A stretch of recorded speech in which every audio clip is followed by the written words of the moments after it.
Graças a Deus pelo privilégio que Ele nos dá de adorá-lo. Nós que somos pecadores, somos convidados pelo soberano e santo Deus a chegarmos à sua presença e ordenados até mesmo por Ele, a priorizarmos quem Ele é e este momento de adoração em nossa vida. Isso é um grande privilégio, adorarmos ao Senhor no meio de tantas as dificuldades. Irmãos, depois de um período de descanso, pela graça do Senhor, nós estamos retomando as atividades. Careço das orações dos irmãos. Este ano tem os seus desafios, né? Peculiares. Nós todos temos esses desafios. Eu gostaria de agradecer por aqueles que estiveram orando por nós neste período de descanso. Graças a Deus foi um tempo de descanso que o Senhor nos deu. Sem mais delongas, eu lhe convido a abrir a palavra do Senhor na primeira carta de João, capítulo 2.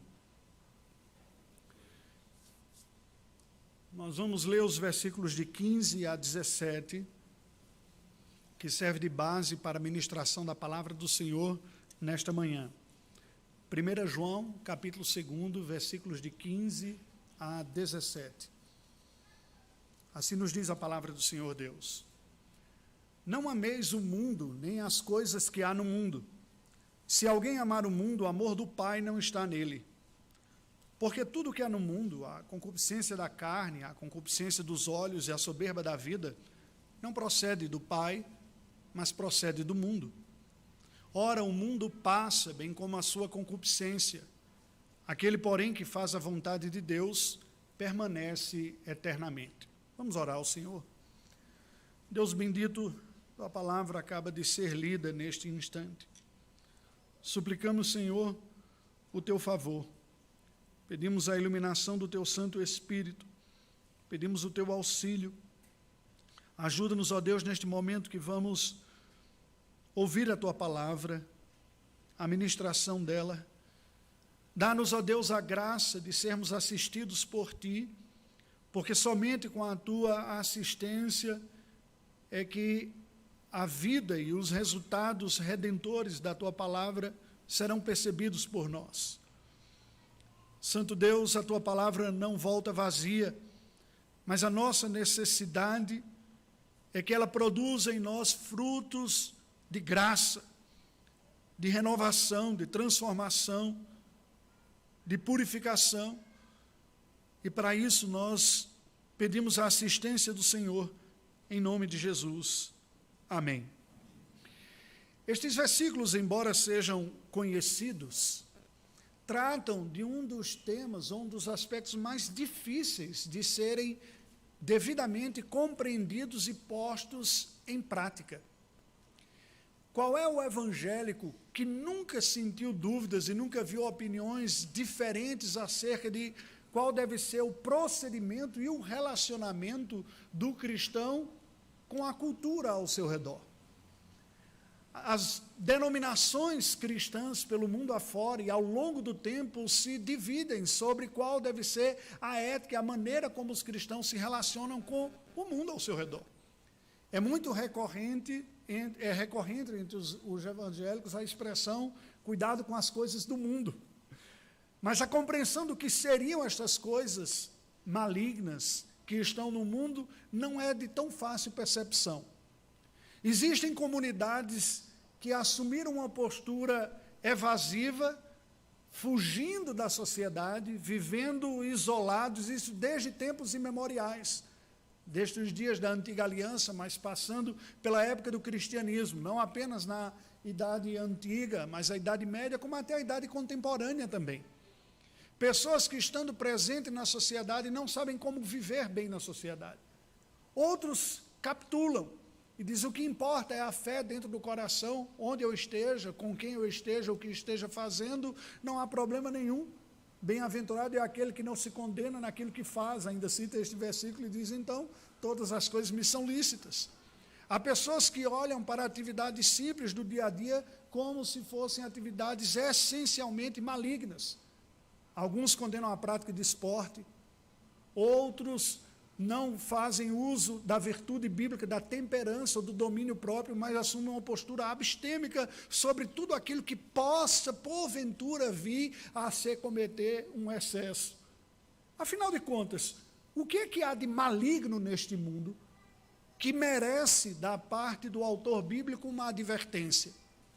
Não estaríamos nós, nesse afã de não incorrermos o mal, abrindo mão não apenas de direitos legítimos, mas saindo de um cenário de oportunidades que Deus nos dá de darmos um bom testemunho cristão, sobre como converia ao cristão estar presente nesta sociedade e vivenciar diversas faces da vida cotidiana, sem, com isso, desonrar ao Senhor, mas antes glorificá-lo? Há algum nicho, algum espaço, algum aspecto da vida que é essencialmente condenável pela Escritura Sagrada? São perguntas como essas que nós trazemos à tona. Eu não tenho a pretensão de explicá-las todas, mas à luz dos textos bíblicos que nós lemos nesta manhã, eu espero trazer algumas definições claras sobre que mundo é esse que a palavra de Deus está dizendo, que amor é esse e quais as razões para receber da parte do Senhor uma séria advertência. Comecemos pela própria expressão. A palavra de Deus nos diz, no texto que nós lemos inicialmente, não ameis o mundo, nem as coisas que há no mundo. E aí já de cara levanta a pergunta, mas como é possível nós lermos e o que significa esta advertência da parte de Deus? Por que Deus diz, não amem o mundo, se o versículo mais conhecido da Bíblia é que Deus amou o mundo? Como é que é possível Deus ama o mundo, mas diz para os seus seguidores não amarem o mundo? Faço o que eu digo, mas não faço o que eu faço, caberia para Deus aqui? Será que a palavra tem o mesmo significado ou isso tem a ver com um personagem envolvido aí? Bem, queridos, quando nós olhamos para a palavra de Deus desde o início, nós vemos na criação, o relato da criação nos mostra que tudo que Deus criou foi bom, e viu Deus que o que Ele fez foi bom. Deus fez o céu e a terra, fez o mundo, e é bom. A palavra mundo, assim como a palavra carne, que aparece aqui nestes versículos, é uma destas palavras que tanto na língua bíblica, quanto na nossa língua portuguesa, tem mais de uma conotação. E, portanto, é preciso estar atento para saber qual o sentido que esta palavra está sendo empregada neste momento aqui, porque é uma mesma palavra que traz consigo mais de um sentido. O sentido mais lato, mais comum e natural da palavra mundo diz respeito à criação. Deus criou o mundo como parte da criação do universo e, portanto, como parte da criação, o nosso mundo, o nosso planeta é algo bom. E deve ser amado por nós e cuidado. A Bíblia diz que Deus deu a terra aos filhos dos homens. E que Deus colocou o homem no jardim para cultivar e guardar, deve ser objeto do nosso zelo, do nosso cuidado e até mesmo do nosso amor e da nossa afeição. Pois é criação de Deus. Há um segundo sentido para a palavra mundo que aparece na Escritura, que já não é esse sentido geral da criação, mas especificamente uma espécie da criação, que são as pessoas. Quando a Bíblia diz que Deus amou o mundo, ao ponto de dar o seu Filho Jesus Cristo, ele está falando de pessoas. O Senhor Jesus Cristo não veio aqui para redimir, não deu a sua vida pelas baleias, pelos passarinhos, porque eles não experimentaram queda espiritual, mas os efeitos da queda da humanidade. E é verdade que a obra de Cristo alcança, a sua redenção alcança toda a criação, mas não há problema moral no restante da humanidade. A humanidade, apesar de ser pecador, é objeto da graça de Deus.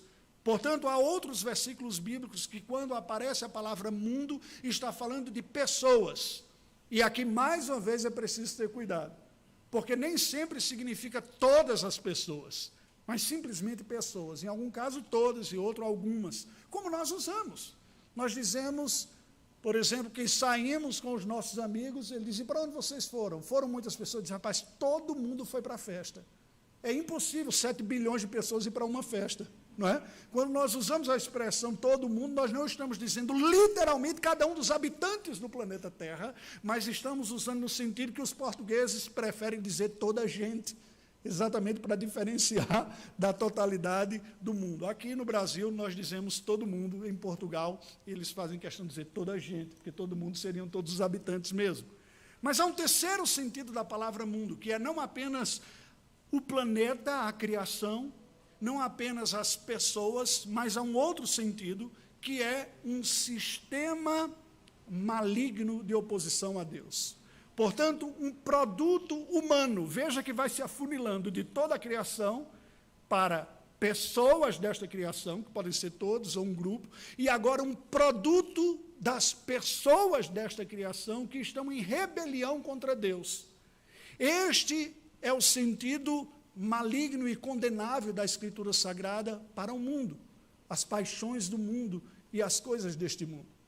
O problema é que, sendo nós atores sociais e pessoas que vivem neste mundo e que construímos, tendo sido nós criados à imagem e à semelhança de Deus, mas afetados pelo pecado, tudo aquilo que fazemos, fazemos no mundo, porque é aqui que vivemos. Não vivemos em Vênus, não vivemos em Marte, não somos alienígenas, é neste mundo aqui. E com as nossas qualidades e os defeitos e o pecado que carregamos conosco, produzimos, e o que produzimos também carregará a tinta das nossas mãos, que podem ser virtuosas ou podem ser defeituosas. Portanto, o produto humano não é exclusivamente positivo, como alguns progressistas gostariam de ver, e não é exclusivamente negativo, como alguns pessimistas gostariam de ver. Nós fazemos as coisas misturadas, e muitas vezes algumas ações nossas são elas próprias misturadas nesta composição, entre aspectos positivos e negativos. Mas aí a expressão que está usada aqui é amor. E amor também é uma destas palavras que tem mais de um sentido, assim como carne. Se carne fala para corpo, carne fala para a inclinação maligna que há dentro de nós, e fala para pessoas também, é outra palavrinha com 3 sentidos. A palavra amor também. Há 3 palavras no Novo Testamento que são traduzidas pela única palavra em português, amor, comumente falando. Poderia ser traduzido por alguma outra, uma delas. Que pegam aspectos distintos do conceito bíblico de amor. O conceito da satisfação e do prazer está na raiz do prazer e do gozo que o marido tem com a sua mulher na sua intimidade. O amor erótico, de onde vem a palavra eros, que era até mesmo uma divindade pagã dos tempos antigos. O amor como uma expressão de fraternidade, de companheirismo e de auxílio mútuo. A palavra filéu, que indica esse aspecto do amor, que é o amor da amizade, da cooperação. E, por fim, o amor da entrega, do sacrifício voluntário, do desejar o bem do outro, e pelo bem do outro eu me dedico, a palavra ágape. Elas não são estanques em si, muitas vezes na Escritura estas palavras são intercambiáveis e usadas de maneiras distintas. Agora, tendo apresentado essas definições de palavras que têm mais de um sentido, o que esse texto nos diz? O amor é uma virtude cristã, todos nós haveremos de concordar com isso. O capítulo clássico que fala do amor, 1 Coríntios 13, muitas vezes usado em casamento, nos apresenta diversas características do amor dentro da perspectiva cristã, da dedicação, do bom uso, do bem do outro, o que se quer. Porém, a Bíblia, ao fazer este alerta aqui, nos diz: não ameis o mundo. O que nós precisamos entender aqui? Primeiro, vamos definir esta exortação que está sendo feita. O que a Bíblia está condenando aqui quando diz: não ameis o mundo, nem as coisas que há no mundo. Se alguém amar o mundo, o amor do Pai não está nele. Primeiro, nós temos que entender que a Bíblia não está falando da criação do planeta aqui. Pelo contrário, há uma exortação desde a criação que nós devemos ter cuidado e zelo por este lugar como a nossa casa, a extensão da nossa própria casa, o nosso planeta como casa, nosso belo planeta azul, o nosso jardim. É uma postura cristã, a boa mordomia do meio no qual nós estamos. Portanto, não é disso que a Bíblia está falando. Também a Bíblia não está dizendo que nós não devemos amar pessoas. Pelo contrário, o Senhor Jesus disse que nós deveríamos amar até os nossos inimigos. O que dirá aqueles que são nossos amigos e que são mesmo amados no nosso coração. Pelo contrário, a Escritura Sagrada pressupõe que isso faz parte da vida. O Senhor Jesus diz: cumprimentar os que vos cumprimentam, saudar os que vos saúdam, amar os que amam, é algo natural. A exortação bíblica é que nós devemos amar as pessoas, ainda que alguns não nos ajudem muito. Muitas vezes por motivos nossos, outros dados pela própria pessoa. O que a Bíblia está falando aqui é: há no presente momento, nesta condição de vida que nós encontramos, um sistema, um conjunto de valores, uma norma, uma forma de viver que é antagônica a Deus e contrária aos valores de Deus e à sua própria pessoa, que está constantemente nos assediando com suas propagandas de sucesso, de satisfação, de realização, destronando Deus na sua proposta do seu senhorio, da sua glória e da sua santidade, e propondo no lugar quaisquer outras iniciativas ou projetos que não sejam a glória de Deus e que não seja o seu senhorio. E são inúmeros, porque veja, não ter Deus como Senhor pode ser qualquer coisa. Inicialmente nós conseguimos perceber, e é isso o que João está dizendo quando ele segue, ele diz: olha, amar um sistema, amar valores, amar uma realidade que se opõe a Deus é uma furada. Se você espera encontrar satisfação, segurança, poder, que não seja em Deus, você vai se dar mal. Só Deus é a razão última dessas necessidades mais profundas de nossa alma. João diz: não deposite o seu coração, a sua satisfação, a sua confiança, a sua devoção, acima de tudo, naquilo que não encontre em Deus a razão principal da sua existência. Nós conseguimos perceber claramente, como ele diz no versículo 16 aqui, porque tudo o que há no mundo, a concupiscência da carne, a concupiscência dos olhos e a soberba da vida não procede do Pai, mas procede do mundo. Aqui nós já temos uma dica. O que é este mundo, se não propostas autômatas, independentes de Deus, de significado e de realização? E aí ele cita esses 3 caminhos para nós identificarmos: a concupiscência ou o desejo da carne, a concupiscência ou o desejo dos olhos e a soberba da vida. Para o que apontam estas realidades? A concupiscência da carne nos apresenta uma proposta que, desde que o pecado entrou na humanidade, tem nos visitado constantemente. Sabe, no final das contas, o que resulta dessa vida é o prazer que eu consigo tirar dela, e sinto imediato. O problema é que, tendo sido nós afetados pelo pecado, nós não conseguimos nem mesmo desfrutar, sem Deus como Senhor de nossa vida, das boas coisas de Deus como uma coisa boa. Porque a concupiscência da carne parte de uma realidade natural que Deus nos deu, como Paulo, pregando aos pagãos, não a partir da sinagoga, mas pregando aos pagãos, ele começa dizendo: gente, em Deus nós existimos e nos movemos, Ele nos deu as chuvas, estações frutíferas e alegria. O que é que Paulo está dizendo com isso? Ele está falando a verdade bíblica, que é o seguinte: se há coisas boas nessa vida, louvado seja Deus, porque foi Ele quem nos deu. Um bom prato de comida, uma comida bem preparada, uma boa bebida, mesmo para aqueles que não são muito requintados como eu, consegue apreciar o sabor. E isso é bom, não é do mundo, como alguns venham a dizer. Porque Deus nos deu estas coisas e nos deu receptáculos para detectar a bondade destas coisas, que são as papilas gustativas. Seria uma tremenda contradição Deus nos dá a capacidade de prazer e dizer o prazer é errado. Ele não apenas nos deu esta capacidade, como nos deu também os elementos que nos estimularão para isso.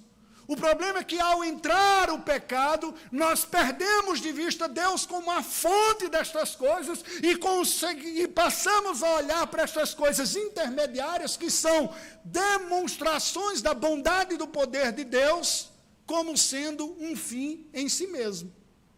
É isso que a Bíblia chama de concupiscência da carne.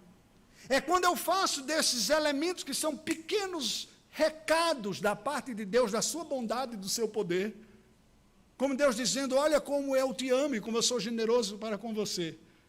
Você tem alimento que é gostoso, você tem uma bebida gostosa, você tem uma cama quente, agradável, você tem alguém para amar, para lhe aquecer na noite fria, para lhe dar prazer, e tudo isso é fruto da minha graça. Eu lhe dei zonas de prazer, erógenas, gustativas e tantas quantas mais. Isso é um sinal da bondade e do poder de Deus. Agora, nós só conseguimos desfrutar estas coisas de forma libertadora quando Deus é o grande regulador e o Senhor da nossa vida. Porque se Deus não for o maior amor da nossa vida, estes prazeres crescerão sobre o nosso coração, demandando cada vez maior espaço e satisfação, que nunca virão completamente, porque nós estamos procurando na criação a satisfação que só o Criador pode oferecer. É por isso que as pessoas viciadas vão perdendo os prazeres à medida que aumentam os estímulos que antes lhe deram prazer. Esta é uma regra para as drogas lícitas e as ilícitas. O prazer que o homem pode experimentar numa boa comida pode degenerar-se numa glutonaria.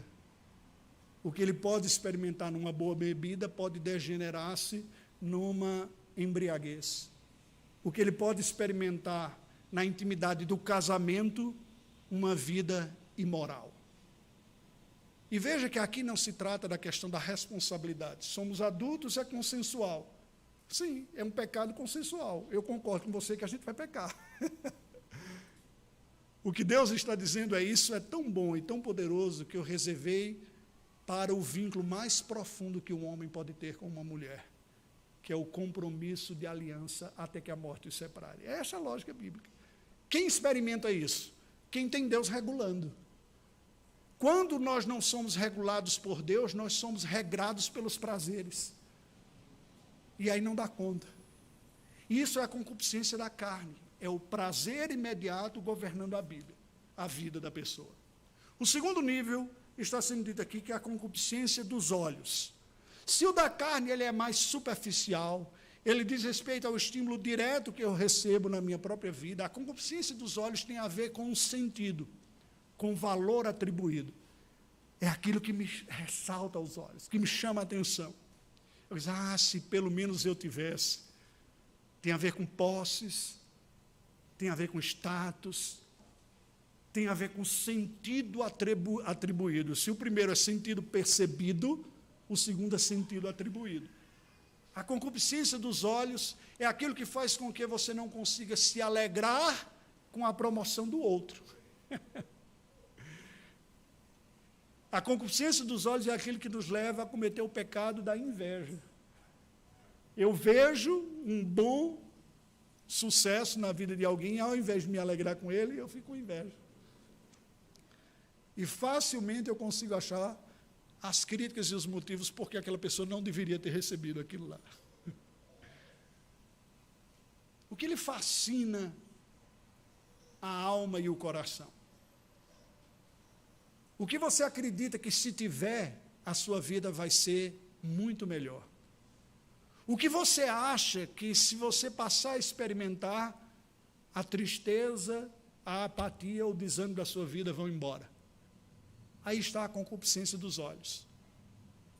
E veja que o mais curioso de tudo isso é que a Bíblia nos diz que estas coisas procedem do mundo. Em que sentido? Uma sociedade que declarou independência de Deus.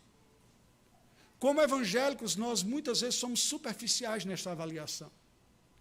Chamamos de maligno, de pecado e de mundo algumas regrinhas que rotulamos, bem caricatas, a bem da verdade.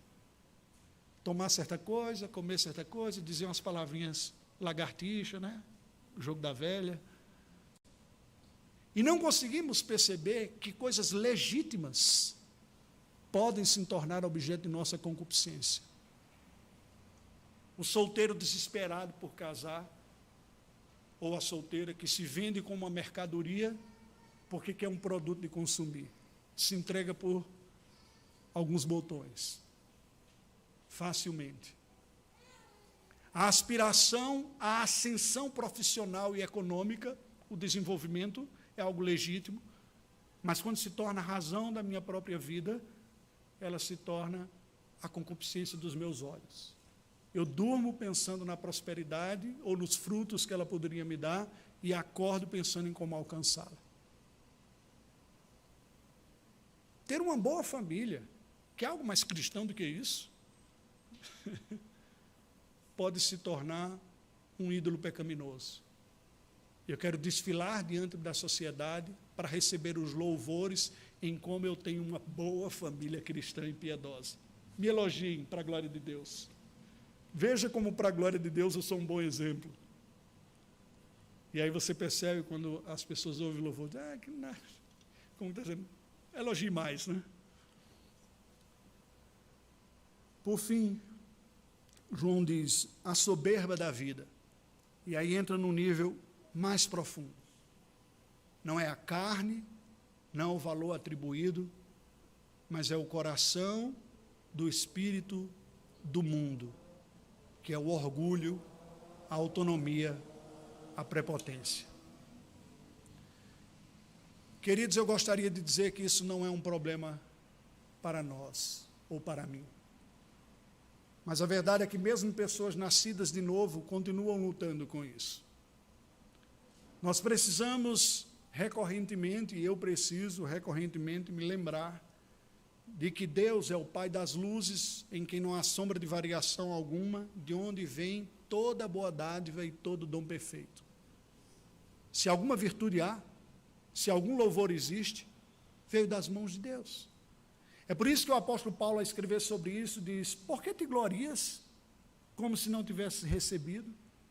A única maneira de nós curarmos o nosso coração da soberba de virtudes, de qualidades, de coisas boas que nós temos, é lembrando e vivendo diariamente na dependência daquele que é a fonte destas coisas.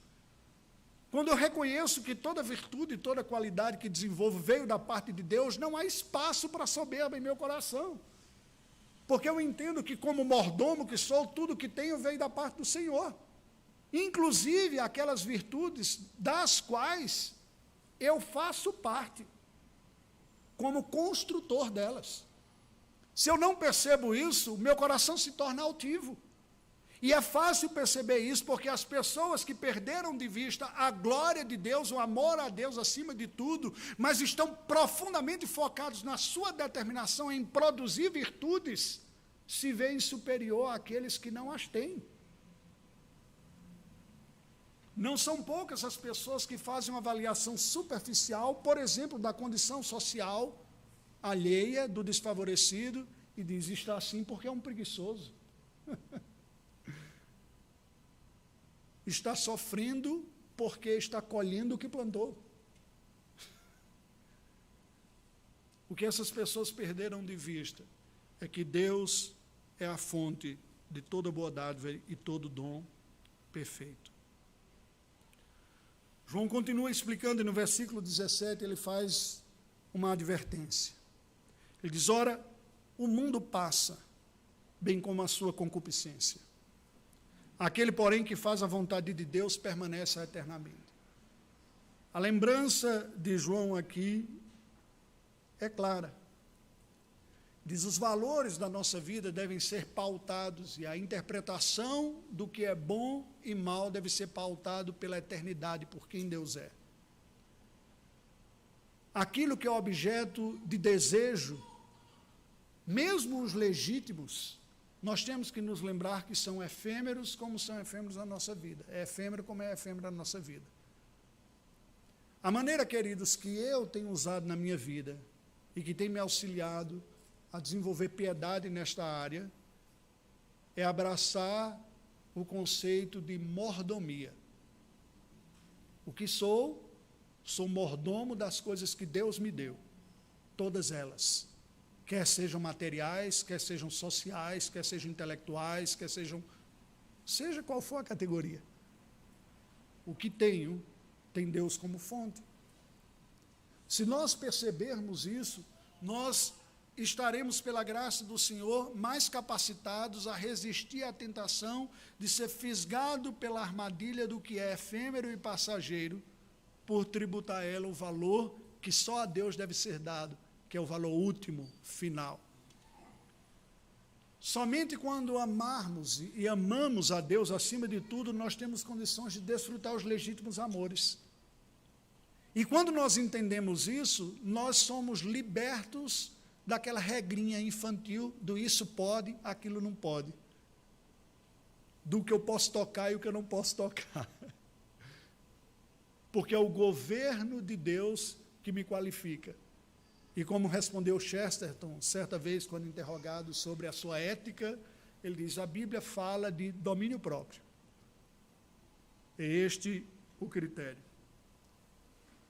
O que nós temos como criaturas que têm uma dimensão natural, uma dimensão física, o que temos em nossa vida são uma série de circunstâncias de realidade que nos impõem na transitoriedade da vida. Mas o que ela significa para você? Ela não pode significar mais do que ela de fato tem o poder de ser. Por isso que Jesus alertou contra depositarmos o nosso coração em coisas que são corroídas pela ferrugem ou comidas pela traça. São instrumentos. Instrumentos que devem ser bem administrados para o propósito maior que era a glória de Deus, porque tudo passa. Assim como a concupiscência passará, o desejo um dia cessará. Quando a vida terminar, quer para os salvos que vão para o céu, na presença do Senhor, quer para os perdidos que não terão mais o que usufruir. Esses desejos não farão mais sentido. E aí João termina regulando, dizendo, olha, aquele, porém, que faz a vontade de Deus, permanece para sempre.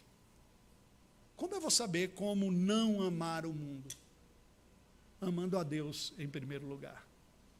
Olhando o que Deus colocou e submetendo a Ele tudo mais.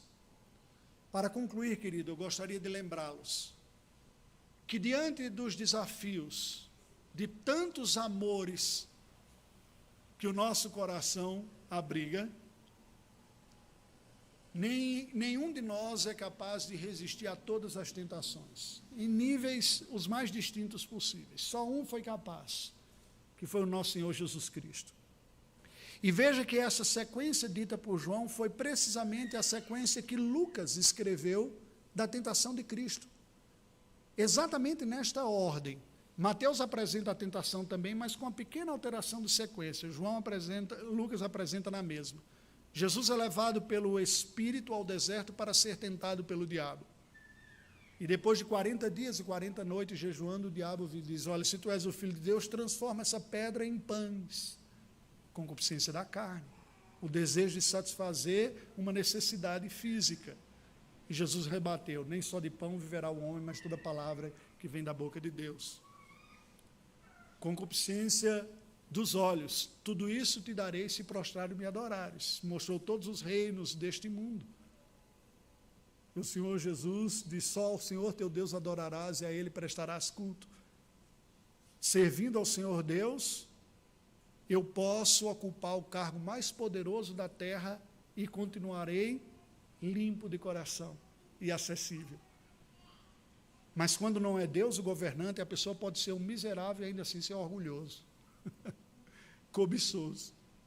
E por fim, não está escrito na palavra que aos seus anjos daria respeito? Lance-te aqui e Deus mandará os anjos. O que é isso? A soberba da vida. Não tentarás o Senhor teu Deus, disse o Senhor Jesus. Imagina que glória seria o Senhor Jesus Cristo se lançando e os anjos lhe pegando, aquele show, não é? Todo mundo vendo, olha só, eu sou o cara, esse é o cara. Soberba, eu sou o cara. Você quer ser o cara? O que lhe motiva a buscar o que você busca? a trabalhar, a construir a sua vida? O reconhecimento?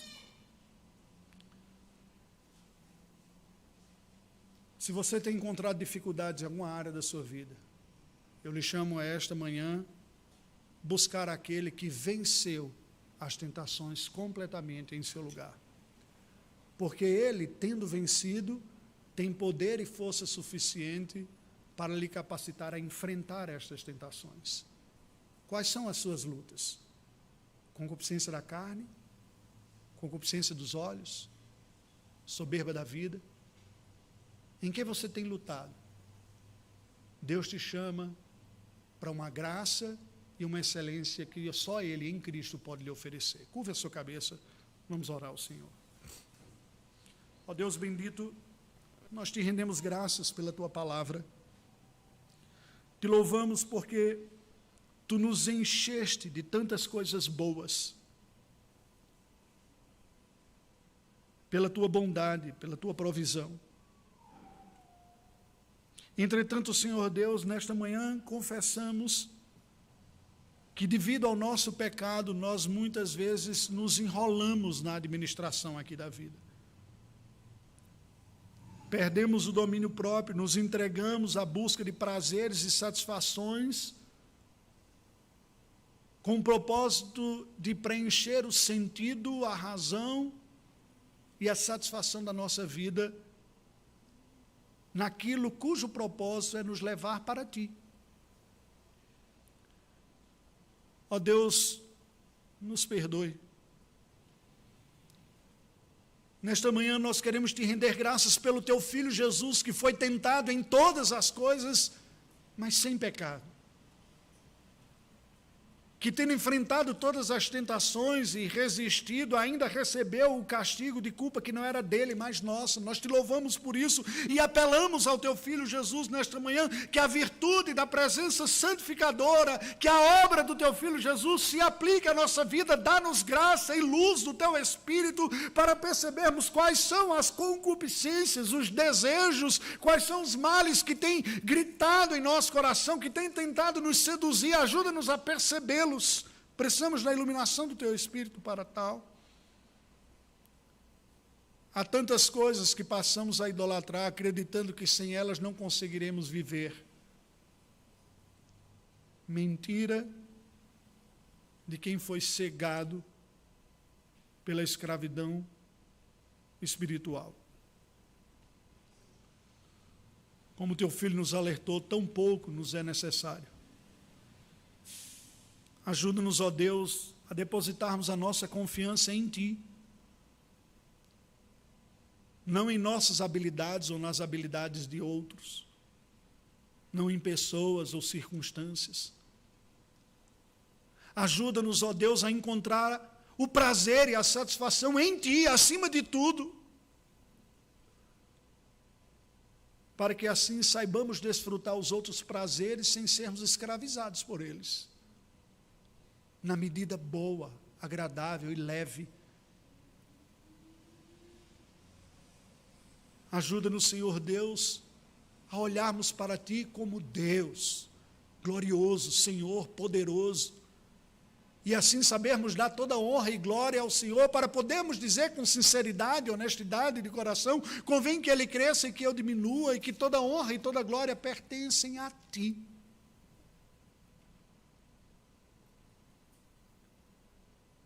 Ó Deus, Tu que enviaste o Teu Filho Jesus para vencer estas tentações em nosso lugar e vencer o mal e o pecado. Dá-nos juntamente com Ele a graça do Teu Espírito para no dia a dia vencermos esta luta neste mundo que nós vivemos. E assim estarmos capacitados a entrar nos diversos rincões sem condenarmos o que pode ser legítimo e sem legitimarmos aquilo que já não é mais, por ter sido idolatrado. Pedimos em nome de Jesus. Amém.